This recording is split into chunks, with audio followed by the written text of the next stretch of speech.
Le Moustique de Havelin n'aurait pas dû fonctionner. À tout point de vue de la pensée militaire conventionnelle, en 1938, la proposition de Geffray de Havelin était absurde. Un bombardier construit presque entièrement en bois, ne transportant aucun armement défensif et comptant uniquement sur sa vitesse pour survivre. La réponse du ministère de l'Air était prévisible. Rejet poli. Le métal était l'avenir. Le bois appartenait à la Grande Guerre. Pour acheter des avions et des toiles, et non pour une force aérienne se préparant à un conflit mécanisé contre le Troisième Reich. Pourtant, de Havelin a persisté, et c'est dans cette persévérance qu'est né l'un des avions les plus élégants de la guerre, et le terrain pour un héros improbable qui le rendrait plus rapide. Pourtant, à la fin des années 1930, la Grande-Bretagne était confrontée à un grave problème arithmétique. Le réarmement s'accélérait, mais l'aluminium était rare, rationné, disputé par toutes les branches exigeant des chasseurs et des bombardiers. Le génie de Havelin était de reconnaître ce que d'autres considéraient comme des limites. L'entreprise avait passé des décennies à perfectionner la construction en bois lamellé, en liant le contreplaqué de bouleau avec du balsa équatorien et de l'épicéa canadien à l'aide de colle cassin développés pour les meubles. Ces techniques ont produit des structures légères, solides et indispensables à la construction par les fabricants de meubles et les usines de pianos, des artisans qualifiés exclus du travail sur la structure métallique des avions. Le Mosquito serait une machine de guerre assemblée par des artisans du temps de paix, un bombardier qui ne volerait pas les ressources de la production des Spitfire. Le design qui émerge en 1939 est audacieux. 2 moteurs Rolls-Royce Merlin, les mêmes centrales propulsant les ouragans et les Spitfire, montés sur un fuselage élégant d'une envergure de 16. Pas de tourelle de canon, pas de compartiment de viseur de bombe, juste un pilote et un navigateur dans un cockpit exigu parant leur vie sur les mathématiques. Les estimations de performance promettaient quelque chose d'extraordinaire. Une vitesse de pointe dépassant 400 000 par heure en altitude, plus rapide que n'importe quel chasseur alors en service. La vitesse comme armure, la vitesse comme arme. Le premier prototype, peint en jaune d'entraînement, a décollé de Hatfield Aérodrome le 25 novembre 1940. Le pilote d'essai Geffray de Havelin Jr. a poussé les manettes des gaz vers l'avant et le Moustique a fait quelque chose d'inattendu. C'était impatient. En février 1941, les essais officiels à Bosam Down confirmèrent que les chiffres n'étaient pas fantaisistes. À 22 000 pieds, l'avion a touché 392 000 par heure, et il s'agissait d'un prototype. Lourd en matériel de test, moteur pas encore optimisé. Le scepticisme du ministère de l'Air commença à se fissurer. Mais la vitesse sur le papier et la vitesse au combat sont des créatures différentes. Les moteurs Merlin vinrent installés au début de la production. Les Moustiques ont été évalués pour des pressions de suralimentation spécifiques. 14 livres par pouce carré au décollage, moins pour une croisière soutenue. Ces limites n'étaient pas arbitraires. Les ingénieurs de Rolls-Royce avaient calculé les marges de détonation, les températures des roulements et les contraintes de la couronne du piston. Dépassez ces chiffres et vous risquez un échec catastrophique. Bielle brisée, piston fondu, moteur se déchirant à 20 000 pieds au-dessus du territoire ennemi. Les manuels étaient explicites. Les limites étaient sacrées. Pourtant, à la fin de 1942, alors que les Moustiques commençaient à effectuer des raids à pénétration profonde en Allemagne, les équipages rapportèrent quelque chose d'inquiétant. Ils étaient rapides, certes, mais pas assez rapides. Les Luftwaffe Foley Wolf 1 à 90 et les dernières variantes du Messerschmitt 109G comblaient l'écart. Les interceptions devenaient inconfortablement fréquentes. Un Moustique rebondissant sur le Ruhr pouvait distancer son poursuivant, mais la marge s'amincissait. Les pilotes ont commencé à revenir avec des histoires de balles traçantes se rapprochant, de plongées qui ouvraient à peine la distance, de moteurs hurlant à une puissance de secours qui n'était pas encore suffisante. Le Mosquito avait prouvé la vision de Havelin.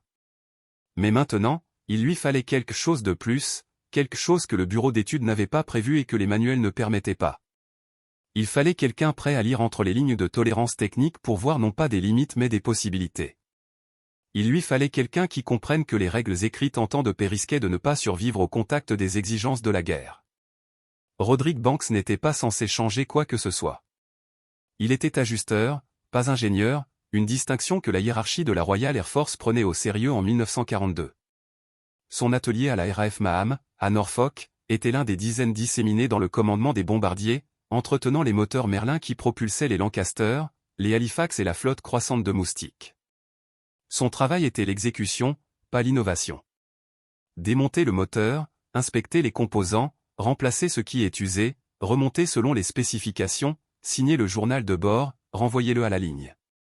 Le système fonctionnait parce que des hommes comme Banks suivaient précisément les instructions. Sauf que Banks avait une habitude particulière. Il a tout lu. Pas seulement les manuels de maintenance, mais aussi les spécifications techniques que Rolls-Royce a fournies avec les livraisons de moteurs. Documents la plupart des installateurs ignoraient denses avec des calculs thermodynamiques et des tableaux métallurgiques. Les banques les ont étudiés pendant les pauses repas, retraçant la logique derrière les limites de suralimentation et les ratios de mélange de carburant. Il rejoint l'usine Rolls-Royce de Derby en tant qu'apprenti en 1935, passant 4 ans à regarder Merlin avant que la RAF ne le recrute. Il comprenait ses moteurs à un niveau inhabituel pour quelqu'un qui portait les galons de sergent. Ce que Banks remarqua au début de 1943 était une divergence. Le manuel Merlin précisait les pressions de suralimentation maximale, mais les données techniques montraient que les composants pouvaient théoriquement en supporter davantage. Pas grand-chose de plus, mais suffisamment pour avoir de l'importance. La limite ne concernait pas la capacité de survie du métal. Il s'agissait de ce que Rolls-Royce pouvait garantir sur des milliers de moteurs dans diverses conditions. Une marge de sécurité. Les banques ont commencé à se demander ce qui se passerait si elles grignotaient délibérément cette marge. Juste un peu sur les moteurs dont vous saviez qu'ils étaient en parfait état. Les mathématiques étaient séduisantes. La puissance du Merlin était directement liée à la pression du collecteur, le boost forçant l'air et le carburant dans les cylindres. Augmentez le boost de 2 livres par pouce carré et vous avez gagné environ 100 chevaux. Sur un moustique, cela se traduisait par peut-être 15 miles par heure supplémentaires en altitude. La différence entre une évasion réussie et une carrière de combat très courte. Mais derrière ces simples chiffres se cache une complexité. Pousser trop de puissance dans un moteur et la détonation devient inévitable. Le mélange air-carburant explose prématurément, martelant les pistons avec des ondes de choc qui peuvent briser le métal en quelques secondes. Le Merlin utilisait du carburant à indice d'octane de 100, qui résistait mieux à la détonation que les qualités inférieures, mais ce n'était pas une protection infinie. Les banques ont réalisé que la marge dépendait d'un contrôle précis du mélange de carburant. Trop pauvre, trop d'air, pas assez de carburant et les températures des cylindres ont grimpé en flèche. Soyez trop riche et vous gaspillez votre avantage. Le sweet spot était étroit et variait en fonction de l'altitude et de la position de l'accélérateur. Les banques ont commencé modestement. Un seul moteur dont la révision était prévue est devenu son laboratoire. Il a ajusté l'unité de commande de suralimentation, un recalibrage apparemment mineur, avançant le seuil d'overboost de 2. Ensuite, il a légèrement enrichi le mélange de carburant à des réglages de puissance élevés, ajoutant du refroidissement par évaporation. Sur le banc d'essai, le moteur hurlait à des pressions que les manuels Rolls-Royce classaient comme urgence uniquement, maintenues pendant des minutes plutôt que des secondes. Les températures ont grimpé mais sont restées dans les limites de tolérance. Rien de brisé. Rien n'a fondu. La preuve était une chose. Convaincre n'importe qui de l'installer sur un avion opérationnel était complètement différent. Les officiers du génie de la RAF vivaient dans la terreur des modifications non autorisées. Chaque changement nécessitait une approbation via des canaux qui évoluaient à un rythme bureaucratique. Les comités examinant les évaluations des risques des comités ont été déposés en triple exemplaire. La modification de Banks existait dans une zone grise, pas tout à fait illégale, mais absolument non sanctionnée. Il lui fallait un défenseur, quelqu'un prêt à miser sa réputation sur l'intuition d'un installateur. Il en trouva un chez le chef d'escadron Peter Chaney, un pilote de moustique qui avait survécu à 3 missions et accumulé un saint manque de respect pour la prudence officielle. Chaney avait survolé Cologne en février 1943 lorsqu'un 109 grammes l'avait presque rattrapé lors de la sortie, suffisamment prêt pour voir le masque à oxygène du pilote allemand. Ce souvenir le rendit réceptif lorsque Banks lui expliqua ce qu'il avait découvert. La réponse de Chaney fut pragmatique. Si ça marche, ce n'est pas illégal. C'est une initiative. En cas d'échec, ce seraient les banques qui en porteraient la responsabilité. Ils ont choisi un vendredi soir où l'officier mécanicien de la station était absent. Banks et 2 monteurs de confiance ont travaillé toute la nuit pour modifier les commandes de suralimentation et le système de carburant du moustique assigné à Chaney. Numéro de série DZ414. À l'aube, l'avion était assis sur la dispersion, identique à tous les autres moustiques de l'escadron. Seul le journal de bord trahissait la vérité, et les informations de Banks étaient délibérément vagues. Optimisation du mélange de carburant, réglage de routine. Le système de contrôle de suralimentation des moteurs Merlin était plus simple que la plupart des gens ne l'imaginaient, ce qui rendait les modifications de Banks à la fois possibles et dangereuses. Au cœur d'une capsule barométrique, essentiellement un soufflet métallique étanche et sensible à la pression atmosphérique. Au fur et à mesure que l'avion montait et que la pression de l'air diminuait, la capsule se dilatait, ajustant mécaniquement la poussée maximale de l'accélérateur pour éviter une contrainte excessive sur le moteur. Dans les airs, Rolls-Royce avait calibré ses capsules de manière prudente, en prenant en compte les marges qui partaient du principe que les pilotes pourraient abuser des manettes des gaz pendant le stress du combat, que la qualité du carburant pourrait varier d'un lot à l'autre et que la maintenance pourrait être imparfaite. La première intervention des banques a ciblé ce calibrage. À l'intérieur de l'unité de commande de suralimentation, un ressort déterminait la pression autorisée par la capsule avant de couper la puissance. En sélectionnant soigneusement un ressort légèrement plus doux, pas radicalement différent, juste légèrement plus permissif, il a déplacé l'augmentation maximale de 18 par carré à 20. 2 ne ressemble pas à une révolution, mais à 20 000 pieds, cela signifiait la différence entre 380 et 395 000 par heure. Dans la géométrie de la poursuite, cet écart pourrait s'étendre de la portée du canon à la sécurité en moins de 3 minutes. Le réglage du mélange carburé était plus délicat. Le carburateur du Merlin dose le carburant à travers une série de jets et de minuscules orifices en laiton, remplis à des diamètres précis. L'altitude et la position du papillon déterminaient quel jet fournissait le mélange, et Rolls-Royce les avait dimensionnés pour qu'ils fonctionnent légèrement en inclinaison sous une puissance élevée. Donner la priorité à l'économie de carburant et réduire le risque d'encrassement des bougies d'allumage avec un excès de carbone. Les banques ont reconnu ce refroidissement compromis. Lorsque vous extrayez une puissance maximale, le carburant supplémentaire ne se contente pas de brûler, il s'évapore à l'intérieur du cylindre, absorbant la chaleur qui autrement solliciterait les pistons en aluminium. Il a résolu ce problème en remplaçant le gicleur principal par un gicleur d'une seule taille plus grande, augmentant ainsi le débit de carburant d'environ 8% à plein régime. Pas assez pour noyer le moteur ou gaspiller une quantité importante de carburant, mais suffisant pour faire baisser la température des gaz d'échappement de 40 degrés Celsius. Cette marge était la survie, la détonation et le préallumage qui détruisaient les moteurs lorsque la température des cylindres dépassait des seuils spécifiques. Les banques achetaient une assurance thermique. Le timing magnéto a également retenu l'attention. Le Merlin a allumé ses bougies d'allumage avant que le piston n'atteigne le sommet de sa course de compression, donnant à la flamme le temps de se propager à travers le mélange air-carburant.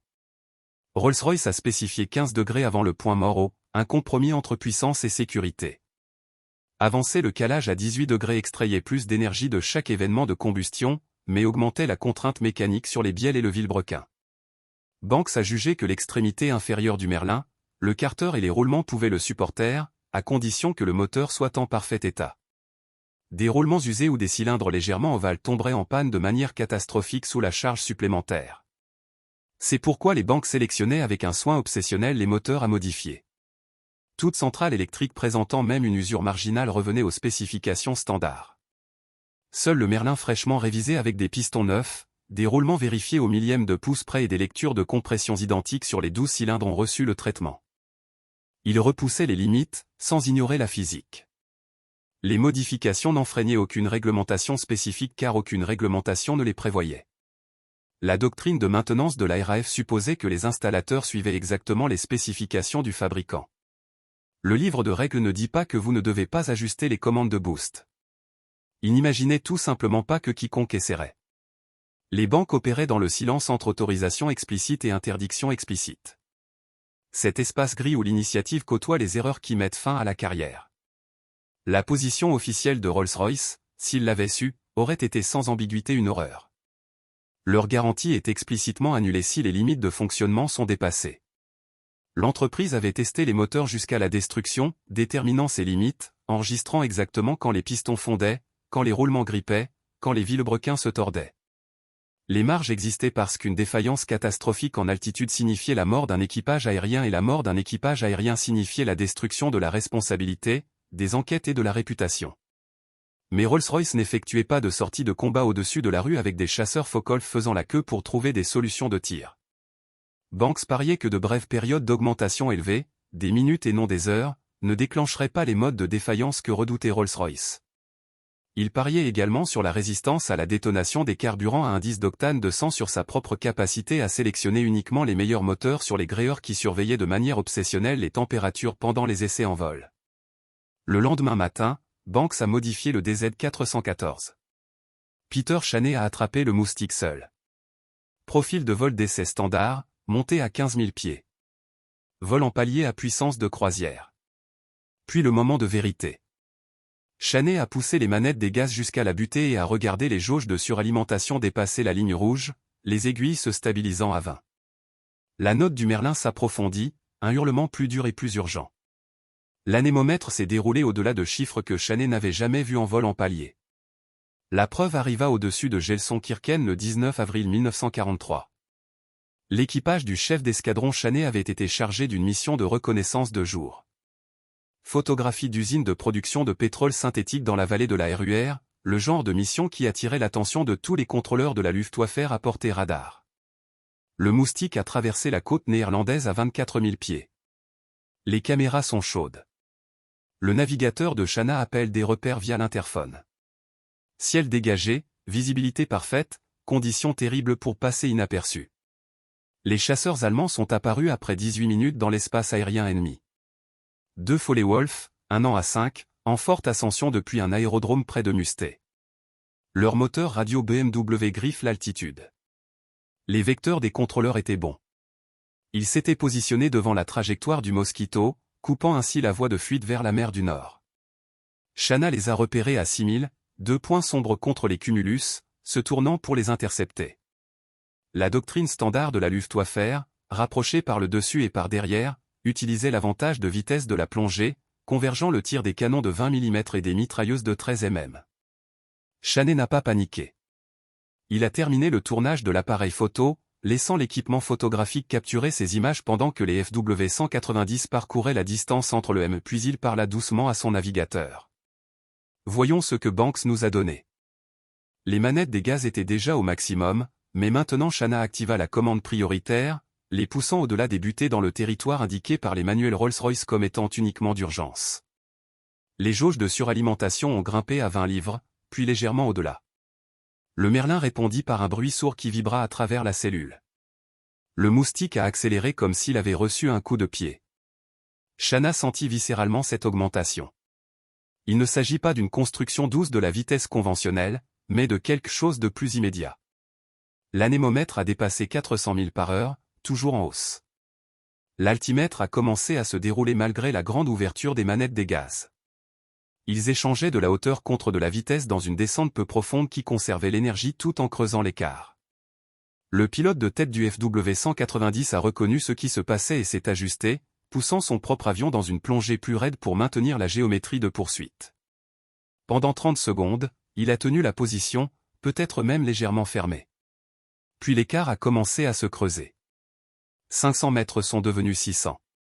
Le putain de loup était rapide dans une plongée capable de près de 430 000 par heure en ligne droite, mais il ne pouvait pas maintenir cette vitesse en vol en palier. Le Moustique pourrait le faire. Chana regarda les combattants prendre du retard.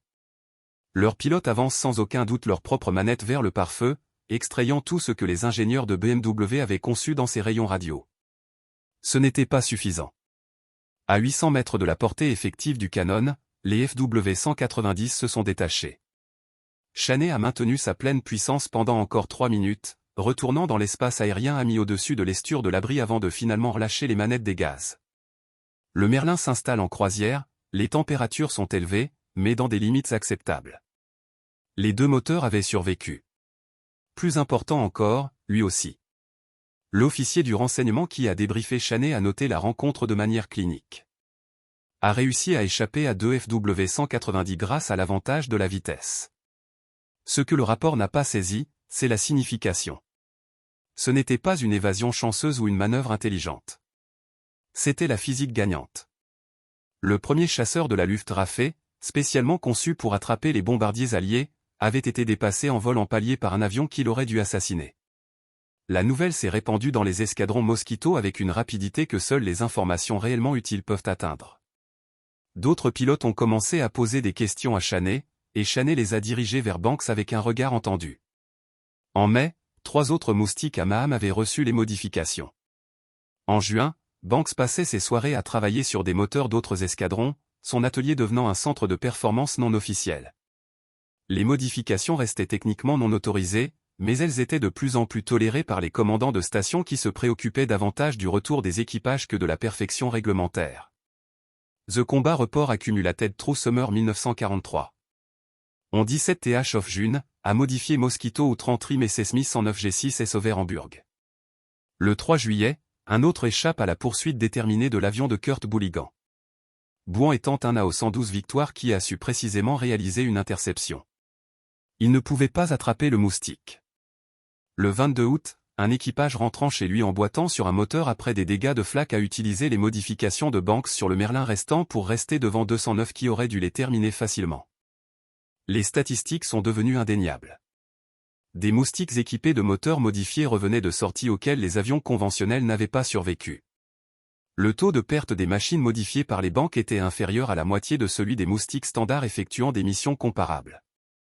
La survie a fait gagner du temps. Expérience acquise en temps. L'expérience a permis d'obtenir de meilleurs résultats de bombardement. Le cercle était vertueux. L'opération Jéricho exigeait une précision qui confinait au suicide. La prison d'Amy, dans le nord de la France, détenait 120 résistants français qui devaient être exécutés par la Gestapo le 19 février 1944. Londres avait reçu des messages désespérés via les réseaux du SOE. Brisez les murs, donnez-leur une chance de se disperser ou ils mourront. La mission exigeait que les moustiques frappent un bâtiment de 3 étages avec des bombes de 500 livres, brisant des murs spécifiques sans que la structure entière ne s'effondre sur les prisonniers. Attaque à basse altitude en plein jour à 300 mètres en territoire occupé, puis fuite vers le retour à travers les défenses alertées. Le capitaine de groupe Percy Picard a pris le commandement, rassemblant des équipages de la 140e escadre, des hommes expérimentés qui avaient volé à Oslo, Berlin et des cibles encore plus optimistes que celle-là. La planification a duré 4 jours. Des reconnaissances photographiques ont révélé en détail l'agencement de la prison. Murs extérieurs épais de 2 pieds, caserne de garde attenante au bâtiment principal, quartiers allemands à détruire, tandis que les sections françaises restaient théoriquement intactes. Le bombardement se produirait à la hauteur du toit, peut-être à 50 pieds, ce qui signifiait que l'explosion de vos propres armes pourrait briser votre avion si le timing vacillait. 19 moustiques ont été enlevés de la RAF Indenne le matin du 18 février. La date d'exécution avait été avancée. La formation a survolé le canal au-dessus des vagues, naviguant chronomètre et boussole, arrivant au-dessus d'Aemo à 12h03 précisément. L'avion de Picard a mené la première vague. 6 moustiques grimpant à 150 pieds pour leurs attaques. Les bombes ont parfaitement frappé, réduisant en ruine des sections du mur extérieur, ouvrant une brèche dans le muret, près des cellules condamnées. La deuxième vague a ciblé les quartiers des gardes, effondrant les bâtiments et créant le chaos. La troisième vague est restée en réserve, tournant en rond, mais n'a pas été nécessaire. Les rapports des services de renseignement ont par la suite confirmé que 258 prisonniers s'étaient évadés dans la confusion, dont la plupart de ceux qui devaient être exécutés, mais le succès du bombardement n'était que le premier problème de survie. L'attaque avait eu lieu à midi, alors que les stations radars allemandes étaient en pleine alerte. Alors que les moustiques se regroupaient pour le vol de retour, les contrôleurs de la Luftwaffe ont dépêché tous les chasseurs disponibles sur les aérodromes situés entre Amy et la côte. L'avion britannique a dû faire face à 40 minutes d'exposition avant d'atteindre le canal, survolant la campagne où chaque route abritait des unités Wehrmacht avec communication radio. Le moustique de Picard n'est jamais rentré chez lui. 2 Focke-Wulf 190 l'ont attrapé près de Beth, leur canon trouvant l'avion avant que l'évasion ne soit possible. Picard et son navigateur sont morts sur le coup. 2 autres moustiques sont tombés aux mains des combattants dans les minutes brutales qui ont suivi l'attaque. Les équipages paient le prix du vol droit et à niveau pendant les bombardements. Les 16 avions restants ont survécu en grande partie grâce aux modifications que Banks avait désormais standardisées. Le chef d'escadron Ian McCready, à la tête de la deuxième vague, a rencontré 4 FW-190 en ascension pour les intercepter près d'Aberville. Son Merlin modifié lui a donné la vitesse de 10 000 par heure qui a transformé un combat potentiel en une course à pied qu'il pouvait gagner. Les pilotes allemands ont tiré avec optimisme à portée maximale. Leurs obus de 20 mm tombèrent derrière l'empennage du Makrit à mesure que l'écart se creusait. Le lieutenant d'aviation Bob Ayardal a dû faire face à une poursuite plus soutenue. Un 109 G6 l'a fait rebondir depuis les nuages au sud d'Amont, le pilote allemand exécutant une attaque classique qui aurait dû se terminer par la dispersion du moustique d'Heyerdahl dans un champ français. Heyerdahl poussa les gaz vers l'avant, sentant la note du moteur changer alors que la pression de suralimentation grimpait dans la plage modifiée de Banks. Les 109 pilotes sont restés avec lui dans un premier temps. La variante Gustave était redoutable en vol en palier, capable d'atteindre 390 000 par heure à basse altitude, mais capable et soutenu sont des concepts différents. Le moteur du Daimler-Benz du Messerschmitt était conçu pour des réglages de puissance spécifiques et, comme le Merlin, les dépasser provoquait un traumatisme mécanique. Pendant 3 minutes, les deux avions ont traversé Picard à pleine puissance. Le 109 se tient à environ 600 mètres derrière la queue d'Heyerdahl, suffisamment proche pour s'inquiéter, trop loin pour être tué. Puis, petit à petit, l'écart a commencé à se creuser. Pas dramatiquement. Ce n'était pas l'accélération décisive que Chaney avait connue en altitude. À basse altitude, la densité de l'air a privé les deux avions de leur performance, mais le Mosquito d'Heyerdahl a maintenu une vitesse de 405 000 par heure, là où le 109 ne pouvait en supporter que 395. 10 000 par heure, composé sur 3 minutes, est devenu un demi-mile de séparation. Le pilote allemand a tiré une dernière rafale à une distance impossible et s'est échappé, maudissant probablement son état de carburant. 12 des moustiques de retour portaient les modifications de Banks.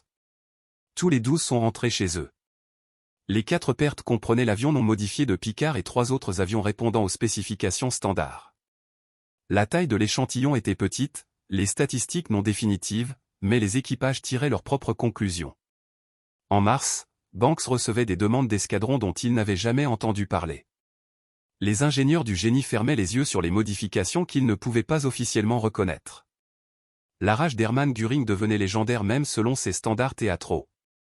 Lors d'une réunion à Carenhal le 8 mars 1944, il interrompit un briefing technique de Luftwaffe pour demander pourquoi les combattants allemands ne pouvaient pas attraper les meubles britanniques en bois. La frustration du maréchal du Reich était compréhensible. Des moustiques apparaissaient au-dessus de Berlin en plein jour, photographiant la chancellerie tandis que des Bf-109 se précipitaient inutilement en dessous. L'humiliation était tactique, politique et profondément personnelle. Göring avait promis à Hitler la supériorité aérienne. Au lieu de cela, les bombardiers en contreplaqué se sont moqués de cette promesse à 400 000 par heure. The Luftwaffe's Response reveal Desperation disguised à innovation. Messerschmitt et Foley-Wolf reçurent des directives urgentes pour extraire plus de vitesse des cellules existantes. Les ingénieurs connaissaient l'ampleur du problème. Le Mosquito en altitude avec un équipage compétent représentait une enveloppe de performance que leurs chasseurs ne pouvaient pas vraiment atteindre lors d'une poursuite soutenue. Exaspérantement proche. Mais l'aviation n'attribue pas de points pour la proximité. La solution de Messerschmitt était le 109G10, introduisant un moteur Daimler-Benz DB605D avec une suralimentation améliorée et une suralimentation d'urgence augmentant la puissance à 2000 chevaux. Sur le papier, impressionnant. En pratique, les modifications ont ajouté du poids, ce qui a partiellement annulé l'augmentation de puissance. Le G10 pourrait atteindre 426 000 par heure à une altitude optimale, mais seulement brièvement. Et seulement si le pilote a accepté la mesure de la durée de vie du moteur rouge en heure plutôt qu'en jour. La logistique de maintenance allemande ne pouvait pas supporter de tels abus au sein des escadrons opérationnels. Focke-Wulf a poursuivi le TR-152. Kurt évoque le raffinement obsessionnel du design du Wonder 90. Aile plus longue, cockpit pressurisé, moteur jumeau 213 de Junker produisant 250 chevaux avec injection d'eau méthanol MW 50. Les prototypes ont réalisé des performances remarquables. 472 000 par heure at 41,000 feet altitude capability that should have dominated Mosquito opération. Mais le développement a pris du temps que l'Allemagne ne possédait pas. Les premiers TR-152 atteignirent les unités opérationnelles en janvier 1945. Trop tard et trop peu nombreux pour affecter les résultats stratégiques. Le Luftreich a également tenté d'imiter l'approche de Banks en augmentant les augmentations de puissance non autorisées sur les moteurs existants. Plusieurs membres du personnel de chasse ont expérimenté l'ajustement des commandes de suralimentation sur les centrales électriques DB605 et BMW 801, cherchant la marge dont jouissaient apparemment les pilotes britanniques. Les résultats furent catastrophiques. Les moteurs allemands n'avaient pas la construction robuste du Merlin et souffraient d'une qualité de fabrication de plus en plus mauvaise alors que les bombardements alliés perturbaient la production. Les roulements sont tombés en panne, les pistons sont fissurés, Les bielles ont percé les parois du Carter et le Mi-109 se désintègre au-dessus de son propre aérodrome parce que le pilote en exigeait trop. C'était un film d'entraînement sur ce qu'il ne fallait pas tenter. Le problème fondamental n'était pas seulement l'ingénierie. C'était une capacité industrielle assiégée. Les usines de Derby et d'équipage de Rolls-Royce fonctionnaient avec une qualité de matériaux constante, des bassins de main-d'œuvre qualifiés et des chaînes d'approvisionnement ininterrompues. La production allemande de moteurs d'avion en 1944 impliquait des installations dispersées.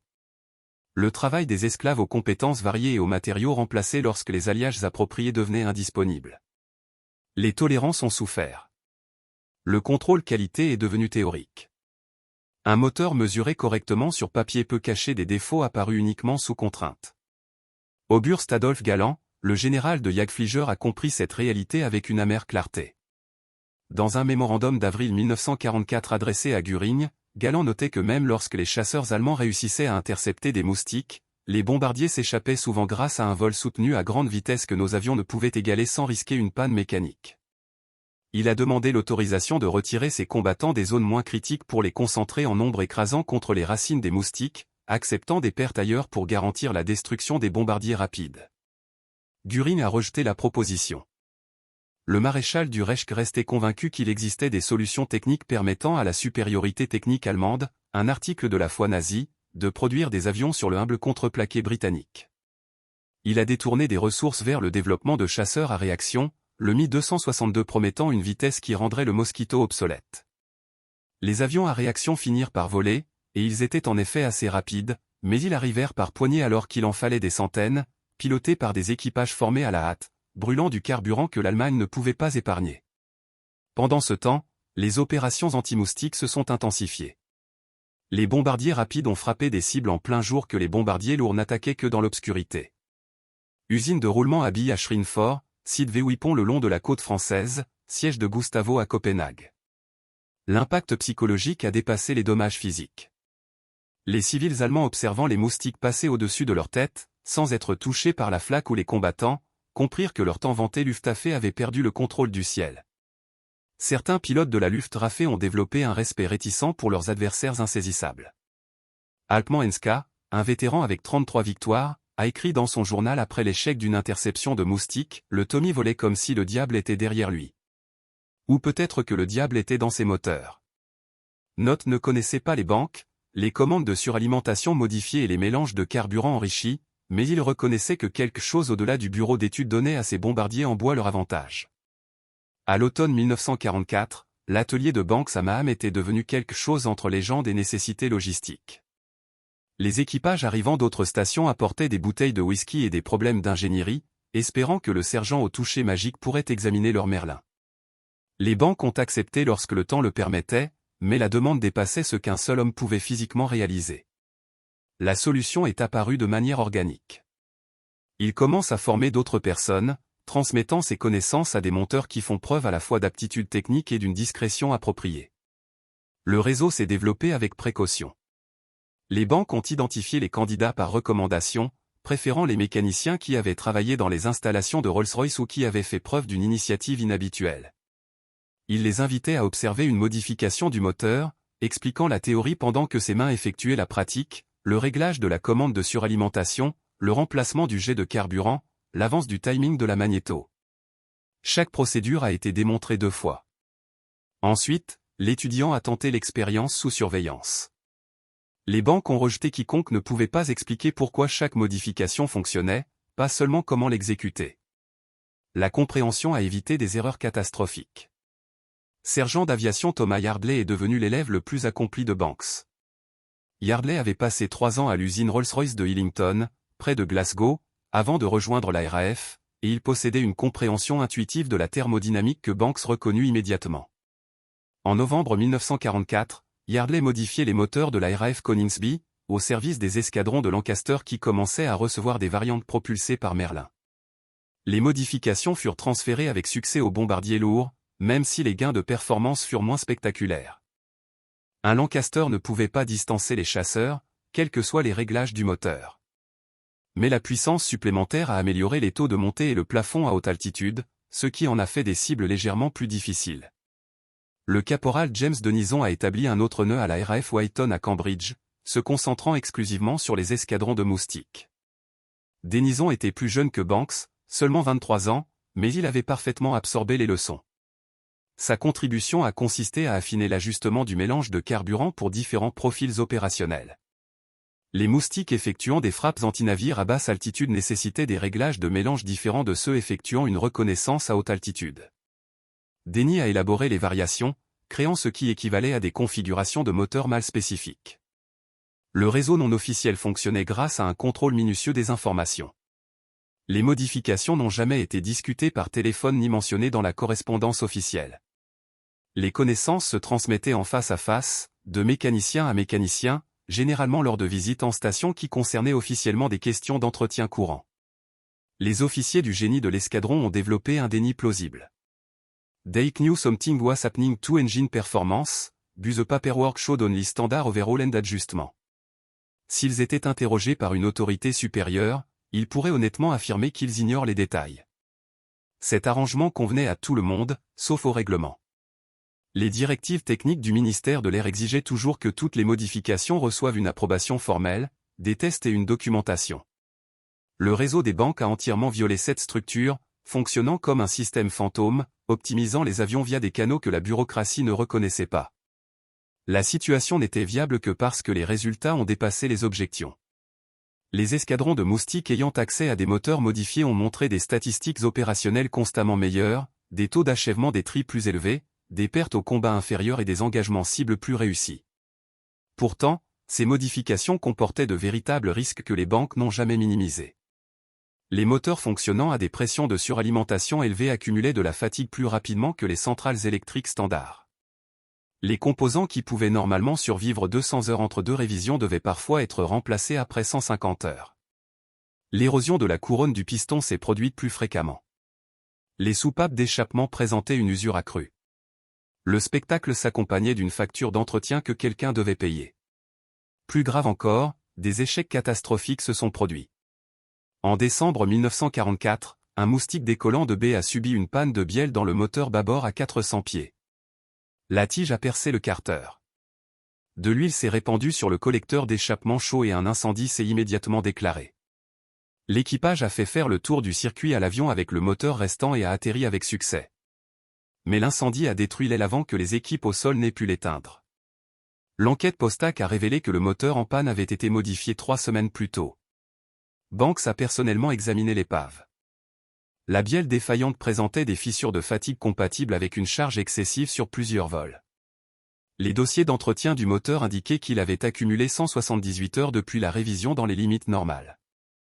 Mais les banques avaient précisé que les moteurs modifiés devaient être retirés après 150 heures, quel que soit leur état apparent. Le monteur responsable avait dépassé le délai de 28 heures. Ces heures avaient coûté un moteur et failli tuer 2 hommes.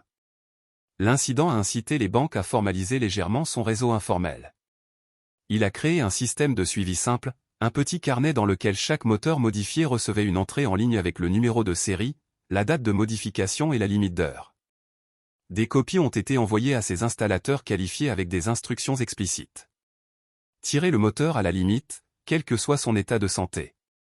Ce conservatisme supplémentaire a réduit le taux de défaillance à près de 0 au cours des mois suivants, tout en augmentant la charge de travail de maintenance. Les commandants de station étaient confrontés à un dilemme particulier. Ils ne pouvaient pas officiellement autoriser des modifications qui violaient les protocoles du ministère de l'Air, mais ils ne pouvaient pas se permettre de perdre l'avantage en termes de performance que ces modifications offraient. La solution a été étudiée par l'ignorance. Les officiers ingénieurs ont reçu des conseils verbaux pour garantir que les moteurs sont maintenus selon des normes de performance optimales, avec une formulation suffisamment vague pour signifier tout ou rien selon l'interprétation. Le coup est devenu impossible à ignorer le 14 janvier 1945. Le lieutenant d'aviation David Wilson et son navigateur étaient en train de faire une reconnaissance au-dessus de Kiel depuis 40 minutes lorsque la jauge de température du Merlin tribord a dépassé la sécurité limite. Wilson a immédiatement ralenti, mais les dégâts progressaient. La pression d'huile chute, la température des métaux augmente malgré une puissance réduite. Il rentra chez lui, soignant le moteur en panne tandis que le port Merlin transportait une charge disproportionnée. Ils y sont presque parvenus. À 8000 des côtes anglaises, le moteur tribord se bloque complètement, l'hélice tourne inutilement en moulinet. Wilson a améri dans la mer du Nord. Les secours aériens et maritimes les ont retrouvés 90 minutes plus tard, en hypothermie, mais vivants. Le moteur démonté a révélé une cascade de panne qui a commencé par une soupape d'échappement fissurée. La soupape était devenue chaude, conséquence des températures élevées des cylindres dues à un fonctionnement soutenu à haute pression, et des fissures microscopiques s'étaient propagées à travers la face de la soupape au cours de plusieurs sorties. Au cours du vol mortel, un morceau de la face de soupape s'est détaché, est tombé dans le cylindre et a martelé la tête du piston en fragments. Ces fragments ont détruit la paroi du cylindre, contaminé l'huile avec des particules métalliques et la boue abrasive a détruit les roulements en quelques minutes. Banks a lu le rapport d'enquête avec l'expression de quelqu'un qui voit enfin arriver une catastrophe annoncée. Il savait depuis le début qu'un fonctionnement soutenu à haute puissance sollicitait les composants au-delà de leur durée de vie nominale. La question a toujours été de savoir si l'avantage tactique justifiait le prix mécanique. La mort imminente de Wilson a fourni une réponse inconfortable. Le calcul de la perte acceptable était brutal. Entre juin 1944 et mars 1945, des moustiques équipés de moteurs modifiés ont effectué environ 3400 sorties opérationnelles. Les pertes au combat ont totalisé 11 avions, soit un taux de perte de 0.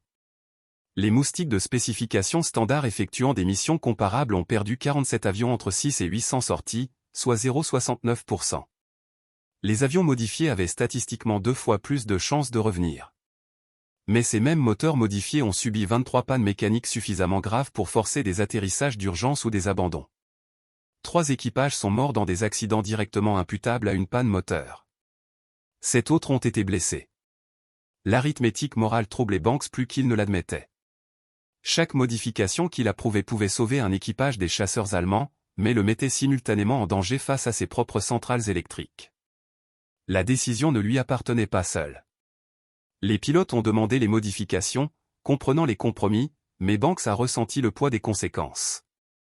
Lorsqu'un moteur tombait en panne, il savait que ses mains avaient réglé ses commandes de suralimentation, sélectionné ce jet de carburant, avancé le timing de la magnéto. Les officiers du génie de l'escadron ont été confrontés à des calculs similaires. Ils pourraient maintenir les moteurs aux normes du temps de paix, en acceptant la pénalité de performance, ou ils pourraient repousser les limites et accepter des pannes catastrophiques occasionnelles. La plupart ont choisi cette dernière solution, estimant que le combat tuait avec une bien plus grande efficacité que le manque de fiabilité mécanique.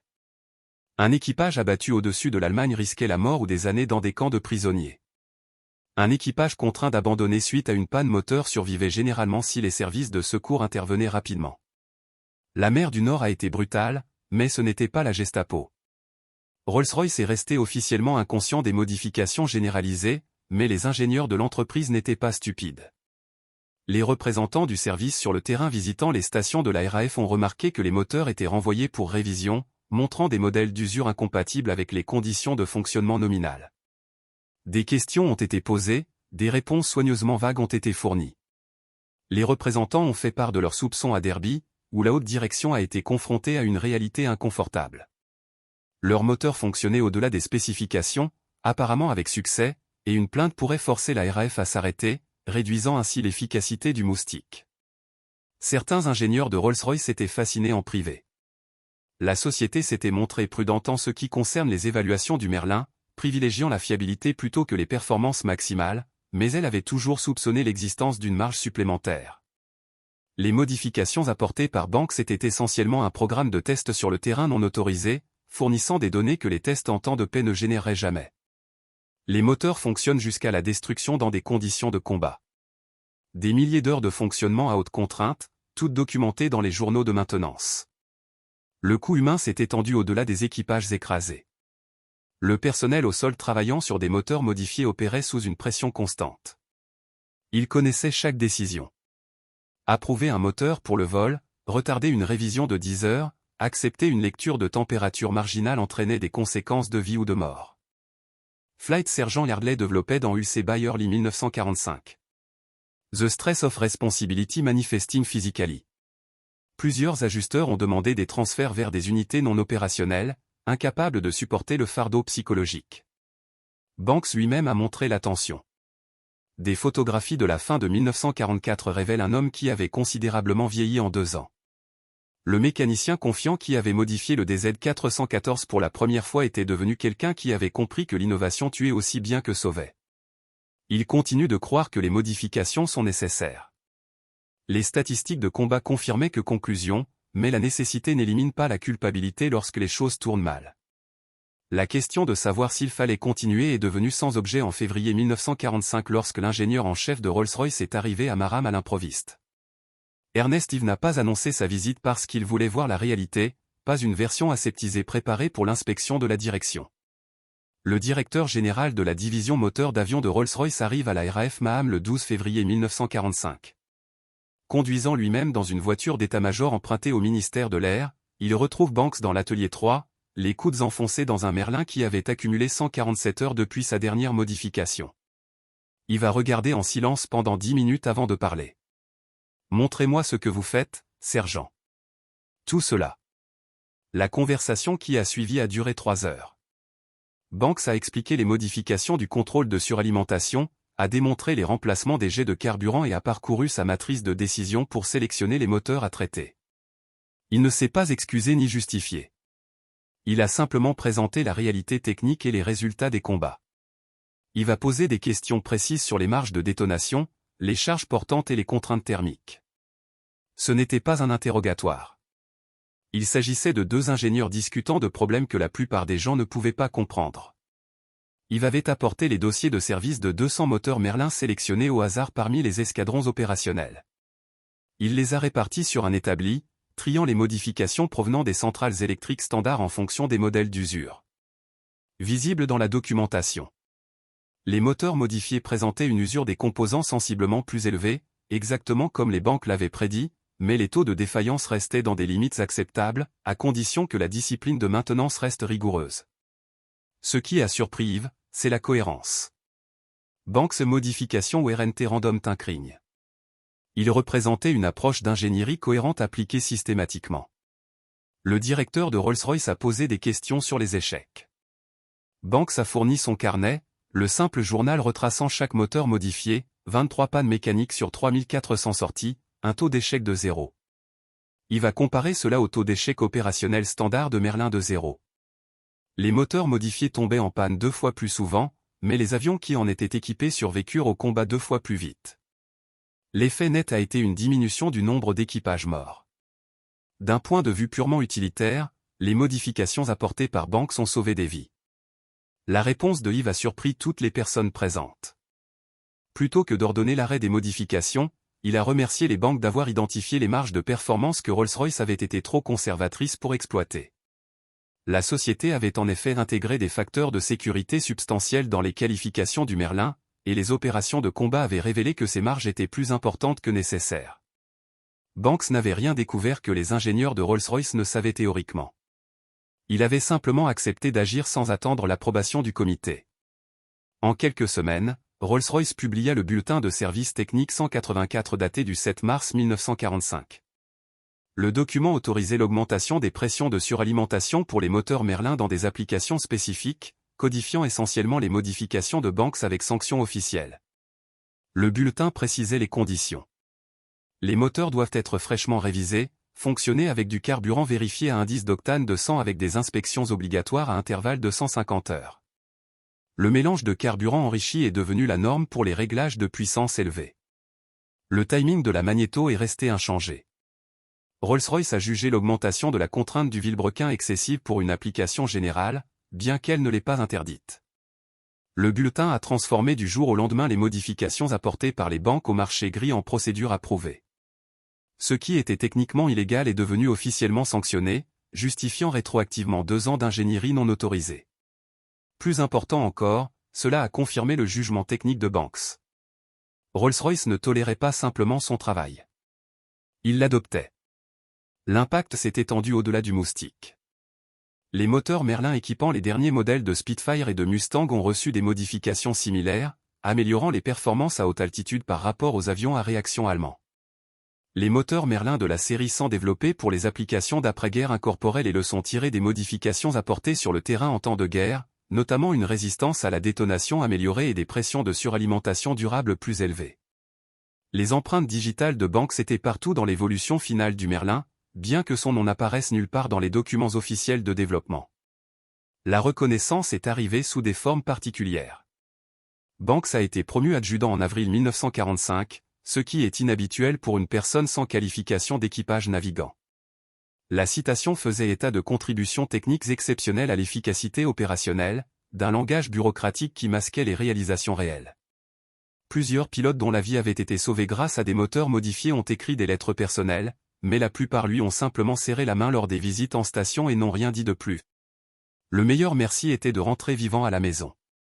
Rolls-Royce a offert à Banks un poste à Derby après la fin de la guerre. Un rôle dans le développement de moteurs expérimentaux où la volonté de repousser les limites serait un atout plutôt qu'un handicap. Il accepta de quitter la RAF en septembre 1945 avec un dossier de service qui le décrivait comme compétent et fiable, accablant avec de légers éloges qui passaient complètement à côté de l'essentiel. Le décompte opérationnel final fut enregistré en juin 1945 après la capitulation de l'Allemagne.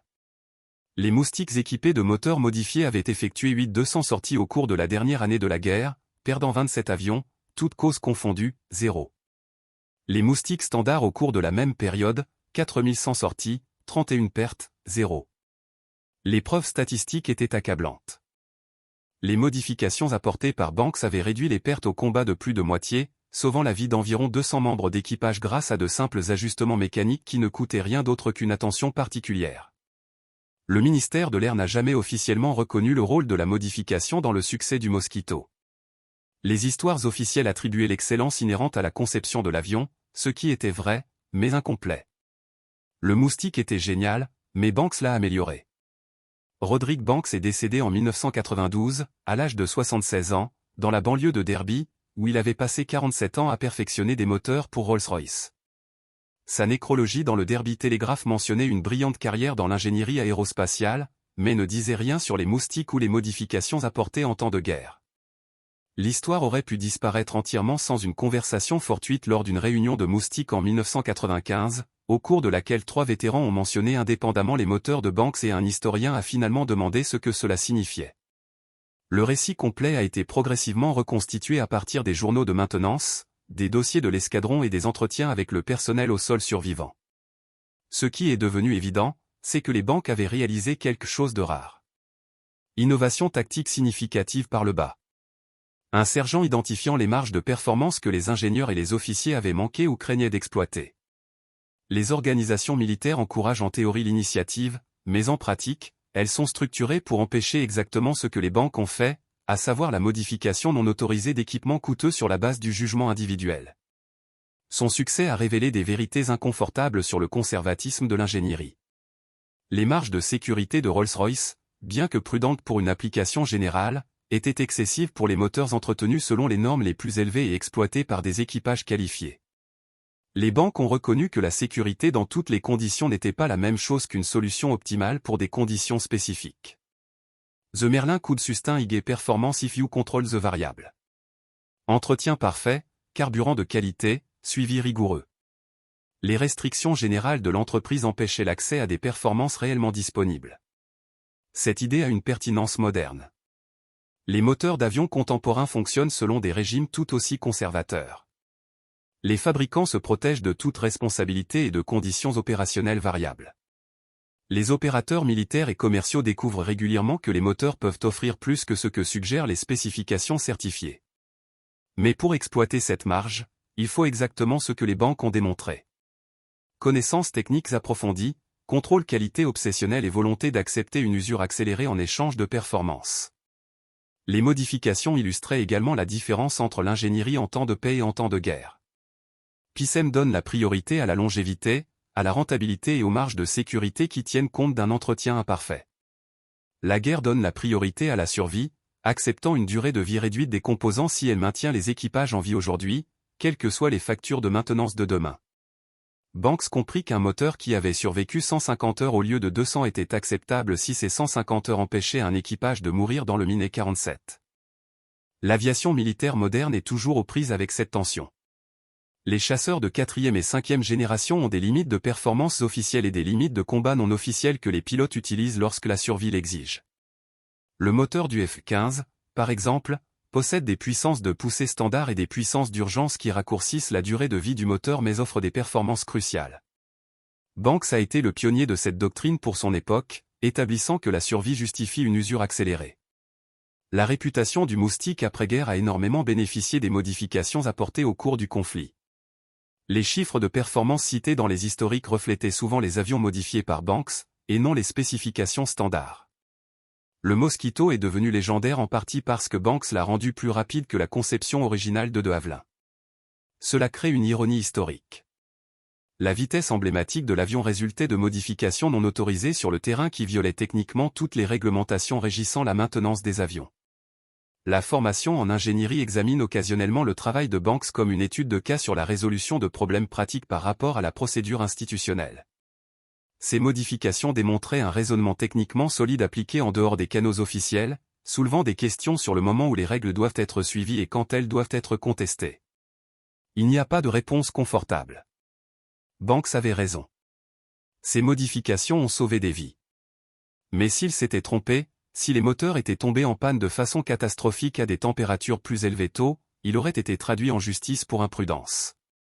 La leçon plus large concerne la source de l'innovation. Les améliorations transformatrices proviennent souvent d'endroits inattendus, non pas de bureaux d'études ou de départements de recherche, mais d'ateliers où des personnes directement confrontées à des problèmes développent des solutions sans contrainte de pensée institutionnelle. Banks n'était pas plus intelligent que les ingénieurs de Rolls-Royce. Il était dans une position différente, confronté à des incitations différentes, prêt à accepter des risques que les ingénieurs de l'entreprise ne pouvaient pas prendre. Son atelier de Maham a été démoli en 1962 lors de la modernisation de la gare. Rien ne marque l'endroit où Banks a modifié le DZ414 ou formé les monteurs qui ont diffusé ces techniques à travers les escadrons. Le Moustique qui transportait ces modifications lors de l'opération Jericho a survécu à la guerre et a été mis au rebut en 1947. Ces moteurs historiquement importants ont fondu pour récupérer la valeur de l'aluminium. Les preuves matérielles ont disparu, ne laissant que de la documentation et des souvenirs s'estompant. Pourtant, l'influence de Banks persiste d'une manière dont il n'a jamais été témoin. Le développement de moteurs modernes intègre des mécanismes de rétroaction sur le terrain spécialement conçus pour capturer le type d'information qu'il a généré. Opérateur déclarant des marges de performance. Les ingénieurs enquêtent sur les modifications non autorisées plutôt que de simplement les interdire. Les sociétés qui ont succédé à Rolls-Royce maintiennent des canaux formels permettant aux représentants du service sur le terrain de signaler des pratiques opérationnelles inhabituelles mais réussies, institutionnalisant ainsi ce que les banques faisaient de manière informelle. La légende du Mosquito perdure car il a réussi de façon spectaculaire des missions que tout le monde considérait comme impossibles. Il a volé vers Berlin et retour. Il bombarda avec précision le quartier général de la Gestapo. Il a devancé les meilleurs combattants de la Luftwaffe pendant 6 années de guerre. Ce succès reposait certes sur la brillante conception de Geoffrey de Havilland, mais aussi sur un mécanicien qui lisait les manuels, comprenait les marges et décidait que sauver des vies justifiait de contourner des règles dont personne ne savait qu'elles pouvaient être contournées.